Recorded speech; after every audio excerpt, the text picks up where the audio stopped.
ট্রেনের সিটে বসতে মেন নাম্বার, প্রথমবার ট্রেনে জার্নি করতে এসে এই কাণ্ড দেখতে হলো। তো হ্যালো গাইজ, আজকে আমি উড়িষ্যা থেকে বাড়ি ফিরছি আর আমাকে স্টেশনে ছাড়তে এসেছে আমার একটি দাদা আর ভাই। সত্যি বলতে এই স্টেশনটি আমি প্রথমবার এলাম, কারণ আমি তো ট্রেনে জার্নি একদমই করি না। টিকিটটা জলদি করে কেটে ঢুকে গেলাম ভেতরে। স্টেশনটা বেশ ছোট্ট, কিন্তু চারপাশটা পুরো সবুজ আর শান্ত, বেশ লাগছিল দেখতে।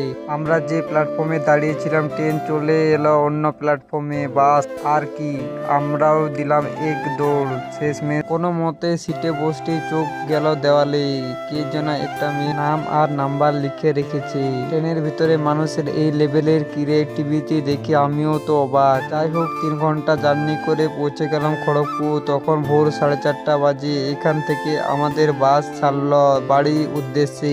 তো তোমরা ভিডিওটি লাইক আর সাবস্ক্রাইব করে দিও। দেখা হচ্ছে পরের মিনি ব্লগে। বাই।